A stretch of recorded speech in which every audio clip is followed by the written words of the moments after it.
Olá, amigos e amigas, bem-vindos! Estamos uma vez mais pelo canal Revelar, um espaço onde falamos de Espiritismo. Sou o Beto Ramos, aqui é um lugar onde você pode dar a sua opinião. Então deixa a sua impressão, deixa um comentário, não se esqueça de se inscrever no nosso canal e nos ajude a espalhar o bem e a paz na Terra. Hoje nós vamos estudar a obra O que é o Espiritismo. Estamos trazendo mais um episódio, vamos para o conteúdo da obra, examinar o primeiro diálogo de Allan Kardec com uma figura interessante. Ele vai conversar com o crítico. Vamos então direto para os slides. Na obra O que é o Espiritismo, não se esqueça, a gente já te explicou que Kardec usa um método socrático, que é um diálogo que ele faz, colocando perguntas simples na boca do interlocutor, para que a gente possa apreender melhor o conteúdo e extrair o máximo de aprendizado possível.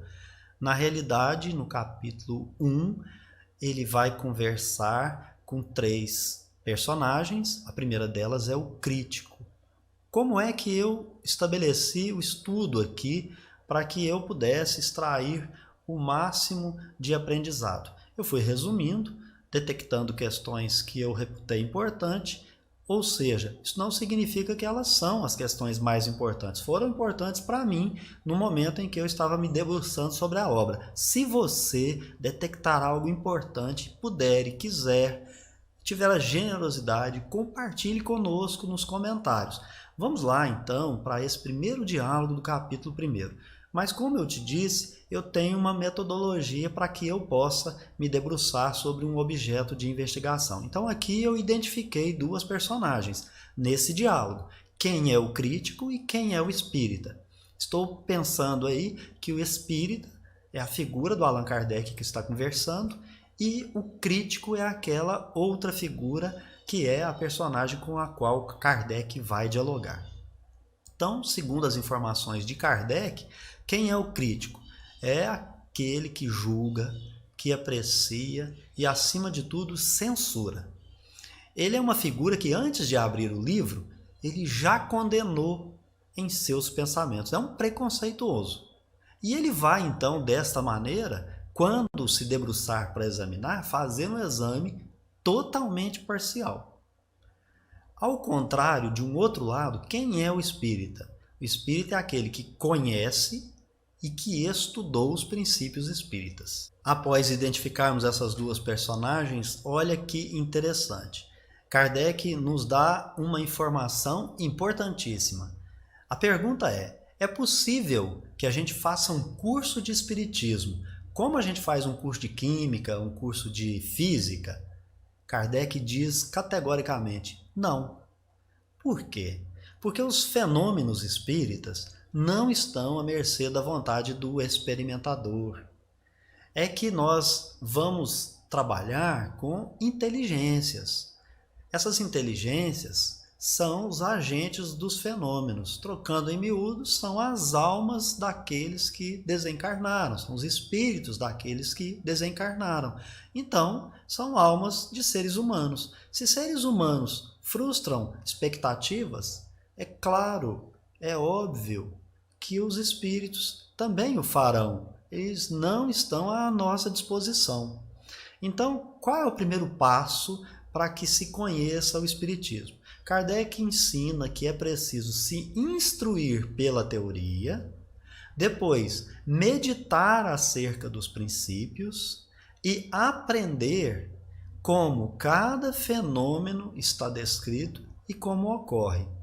Se instruir pela teoria é se debruçar sobre a codificação espírita, sobre as revistas espíritas, buscar nas obras como esta que nós estamos estudando, o que é o espiritismo, e outras, os princípios fundamentais. E depois ir no livro dos médiuns. Se você vai buscar os princípios fundamentais da doutrina lá no livro dos espíritos, os fenômenos, você vai aprendê-los lá no livro dos médiuns. Ali está descrito como cada fenômeno ocorre. Então, o conhecimento de todas essas dificuldades em torno dos fenômenos vai ser a primeira convicção que o estudante de espiritismo iniciante vai ter, que é o que Kardec chamou de a convicção moral. Ultrapassada a convicção moral, aí sim o espírita está pronto para dar os próximos passos. Outro fato importante é uma diferença que nós detectamos entre o espírita e o crítico. Segundo Kardec, o crítico não deseja se instruir. Na verdade, ele busca uma evidência única, irrefutável, crê que essa é a única maneira que proporciona conhecimento. E por isso ele julga que a razão dele é superior a qualquer outra. Na realidade, se recusa a crer pelo trabalho dos outros. Ele não aceita nenhuma prova que foi alcançada por terceiro. Portanto, pensa que é importante além de qualquer outro. O seu conhecimento é que é a coisa mais importante que a doutrina espírita deveria se ocupar. E considera qualquer um que tiver convicções diferentes da sua como um iludido, como um enganado, não necessariamente louco, mas ele vai afirmar que a opinião dele, a convicção dele representa a opinião pública, a opinião da maioria, o que não é verdade. Além disso, ele considera que, por não estar convencido da realidade dos fenômenos, todos os demais estão errados. E então julga que a sua razão, como a gente já disse, está acima de qualquer outra. Ele é superior. Abaixo dele, todos nós. Como nós mencionamos no princípio, o crítico é aquele que se levanta como censor, ele não conhece o assunto a fundo, a sua abordagem é totalmente superficial e acontece o quê? A opinião que ele traz fica extremamente sem valor. O motivo disso é que a lógica elementar reclama que o crítico deva argumentar com conhecimento de causa. Ele precisa trazer argumentos razoáveis, ele não pode se limitar a dizer que uma coisa é boa, uma coisa é má. Ele precisa, na verdade, justificar a sua opinião com uma demonstração clara e categórica. Fora disso, todo julgamento que fizer vai ser superficial, será falso. Então, se ele não tem tempo para fazer uma coisa conscienciosamente, é melhor não fazê-la, como diz Kardec, porque vale mais fazer uma só coisa boa do que 10 coisas ruins, 10 coisas más. O crítico é aquele que quer saber se o espiritismo não é uma obra do charlatanismo. O que o Kardec ensina a fazer? Preciso perguntar para ele, houve um pagamento para ele assistir esta manifestação? Ele, quando vai observar os fenômenos, o fez por longo tempo e repetidamente? Verificou também o caráter daquelas pessoas que são as que conduzem os trabalhos? Porque existem, obviamente, os que exploram as ciências para vender droga, os religiosos que abusam dos seus ministérios, os profissionais que afrontam a ética dos seus dons, os historiadores que fraudam fatos históricos. Com o espiritismo, obviamente que não vai ser diferente. É preciso ter em conta a finalidade do espiritismo quando se vai examinar os fenômenos. Qual que é a finalidade? É exclusivamente moral. Se você detecta a finalidade do espiritismo ali naquelas sessões de fenômenos, você já afastou o charlatanismo. Concluindo esta primeira conversa que foi travada por Kardec com o crítico, nós aprendemos que esses contraditores não refutam, eles não buscam afastar, contradizer os fenômenos com apoio na lógica e na razão. Pelo contrário, é uma miscelânea de argumentos que são usados. São vários os contraditores e eles não se entendem, porque cada um quer dar uma explicação para o fato do seu modo, e aí não buscam conhecer de fato a verdade. Mas Kardec tem a sua própria conclusão, e nós extraímos a conclusão do Kardec dizendo que existem duas espécies de incrédulos. Os incrédulos são esses críticos, aqueles que não creem por ignorância. E esses possuem uma disposição muito favorável para ser esclarecido. Mas existe o outro, que esse é o pior. Esse é o incrédulo por sistema. O seu desejo de instrução, como a gente colocou lá no princípio, é totalmente falso.